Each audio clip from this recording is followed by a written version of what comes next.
أهلا بكم في كبسولة هقدم لك فيها معلومات عن الدراسة وتطوير الذات من كتب ومقالات في أقل من 5 دقايق، وطبعا ده لأن إحنا جيل خلقه ضيق ولكن في نفس الوقت نفسه يستفيد. فوسع خلقك معايا الكام دقيقة دي واسمع الفيديو للآخر لأن ده واقع علينا بخسارة. أول ما بقول كلمة جدول بتنهال عليا الناس بتعليقات من نوعية جدول اختراع فاشل، كلام تنمية بشرية، مفيش حد بيمشي على جدول، بطلوا تضحكوا على نفسكم. فهل الكلام ده فعلا صح؟ هل الجدول اختراع فاشل؟ طب ولو الجدول اختراع مش فاشل، ازاي التزم بقى على جدول؟ انا مروه محمد واهلا بيكم في الحلقة الثانية من كبسولة. بدأت تنتشر الافكار دي في الفترة دي بين الناس، وناس كتير جدا حبت الموضوع ده وحست ان حاجة زي كده بترضي او بتشبع رغبتها، لان في ناس كتير جدا بتحب تماطل ومش بتحب تلتزم باي حاجة. طب خليني اسألكم سؤال، طب لو الجدول اختراع فاشل، هو ليه ربنا جدول كل العبادات اللي موجودة في حياتنا؟ الصلوات في ميعاد محدد، الصيام في شهر محدد، وكل حاجة في أوقات محددة، لأن ربنا عارف غريزتنا احنا كبشر بنحب دايما نأجل.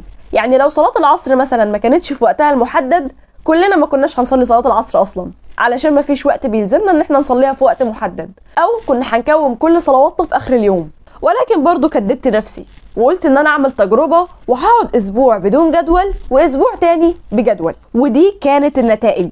لما ما كنتش عاملة جدول كنت دايما بمشي باهوائي، الفترة اللي انا حاسة عايزة اذاكر فيها بذاكر فيها، والفترة اللي انا مش حاسة ان انا عايزة اذاكر فيها ما بذاكرش فيها. وكمان كنت بعمل الحاجات اللي مش اساسية اللي انا المفروض اعملها، وكنت دايما بحس ان انا عندي وقت فكده كده هذاكر بعدين. ولكن لما كنت عاملة جدول كنت عارفة ايه هي المهام المهمة اللي انا المفروض انجزها، وكمان ما كنتش بمشي على هوايا وفي حاجة كانت بتجبرني ان انا لازم اقعد اذاكر حتى لو جزء صغير من اللي المفروض اذاكره. وكمان انجزت كم كبير جدا من المهام اللي ورايا اللي كنت المفروض اخلصها. طبيعي ان انا ما انجزتش كل اللي في الجدول، لان دي حاجة طبيعية ولازم تكون متقبلها لان احنا بني ادمين. خلاصة يعني من كل التجربة دي ان الجدول بيورينا حقيقتنا وطبيعة انجازنا للمهام، واغلبنا طبعا ما بيحبش انه يعرف الحقيقة.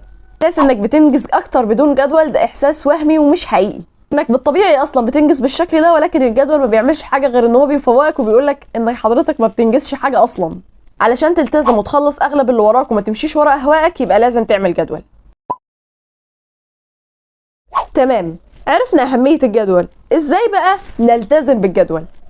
رقم 1، طلع من دماغك فكرة ان الجدول اختراع فاشل ومفيش حد بيمشي على جدول.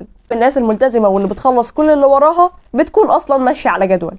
اعمل جدول يكون مناسب لقدراتك، وكمان خليك واقعي انت وبتعمل الجدول بتاعك. مش طبيعي يعني حد بقاله شهور ما ذاكرش وجه في اول يوم علشان يعمل جدول يحط فيه كل المواد. كون مرن مع نفسك، ومش معنى ان في ماده ما ذاكرتهاش من الجدول يبقى تقطع الجدول ده وتعمل جدول غيره، او انك ما تمشيش اصلا على جدول وتقول ان الجدول هو السبب. خليك مرن مع نفسك، ولازم تكون عارف ان في ايام هتنجز كل اللي وراك وايام تانية ممكن ما تقدرش تنجز ولا حاجه. وبعد نهايه كل جدول لو لقيت نفسك انجزت كم كبير جدا من الجدول ده يبقى كافئ نفسك. وبس كده يكون خلص الفيديو. يا ريت تعملوا لي سبسكرايب ولايك وفولو على الانستجرام وعلى التيك توك، واشوفكم في فيديو جديد ونصيحه جديده. سلام.